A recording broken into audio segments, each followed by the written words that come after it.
Girls, you know what is the best Valentine gift? Yes, it's money.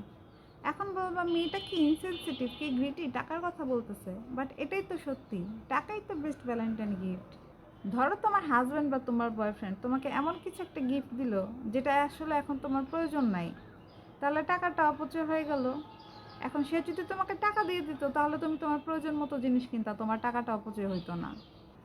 Boyfriend ভাইয়াদের হয়তো বা ego তো লাগতে পারে গার্লফ্রেন্ডকে টাকা দিতে, তাই হাজব্যান্ড ভাইয়াদেরকে বলতেছি নেক্সট ভ্যালেন্টাইন ডেতে বউকে টাকাটাই দিয়ে দিন। আপনার বউ তার প্রয়োজন মতো জিনিস কিনে নেবে, আপনার বউ খুশি, আপনিও খুশি। এখন আপুরা হয়তো ভাবতেছো এই মেয়ে যে এত পটর করতেছে, এই মেয়ে কি গিফট পাইছে। হ্যাঁ আপু, আমিও ভ্যালেন্টাইন ডেতে টাকায় গিফট পাইছি, তাই এত কথা বলতেছি। আর সেই টাকা দিয়ে আমি কি করছি চলো দেখি নেই। আমার হাজব্যান্ড যেহেতু দেশের বাইরে থাকে তাই ভ্যালেন্টাইন ডে আমি আমার পরিবারের সাথেই সেলিব্রেট করেছি।